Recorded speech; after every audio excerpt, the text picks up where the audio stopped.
నా చెల్లె, నా సొంత చెల్లె లాంటిది నాకు 6, 7 మంది చెల్లి ఉంటే నా విజయశాంతి సొంత చెల్లె అని చెప్పి ఒక సపరేట్ పెట్టిస్తా అని చెప్పి ఆమె గుడిసిపోయి అన్యాయం చేస్తవి. ఇవాళ ఎవరికి నువ్వు అన్యాయం చేయండి. నిన్ను నమ్మొచ్చిన నాయకులను అన్యాయం చేస్తవి. ఇవాళ ఇంకో విషయం, ఇవాళ పెద్ద పెద్ద మాట మాడుతున్నారు ముదిరాజు సామాజిక అడ్డు పెట్టుకొని. ఇలా ముదిరాజు సామాజిక వర్గం కావచ్చు, అందరు కావచ్చు, తెలంగాణ ప్రజల వైపు అందరూ. ఈటల రాజేందర్ గారు 10 ఏళ్ళ అధికారం నువ్వే కదా, కేసీఆర్ అంటే అన్ని తప్పులు నువ్వే కారణం కదా, నీ మీద అవినీతి ఆరోపణలు చేసి మీ ఇద్దరి మధ్య పంచాయతీ వస్తే సమాధానం మొత్తం వస్తుంది. ఏంది ఏం జరుగుతుంది తెలంగాణలో? ఇలా నమ్మినోడు ఎడిపోతుండే, అలా సిద్ధాంతం వైపు నిలబడుతున్నా, విలువ వైపు నిలబడుతున్నా, ప్రజల వైపు నిలబడుతున్నారా? ఇలా ఈటల రాజేందర్ నేపథ్యం ఏంది? రాడికల్ నేపథ్యం, పీడిఎస్ నేపథ్యం. ఇలా ఎడిపోయినప్పుడు అధికారం కోసం ఏడ ఉండాలని అని ఏడ ఉండాలా? మతం మా బీజేపీ శక్తులపై నిలబడతారు ఇవ్వాలైనా.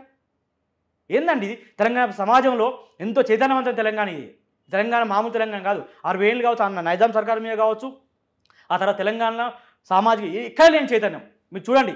అందరూ తెలిసి అలా దేశంలో ఎక్కడ లేని చైతన్యం, తిరుగుబాటు నేపథ్యం, ఆలోచించే మేధాశక్తి గల నాయకులు అందరూ తెలంగాణలో ఉంటారు.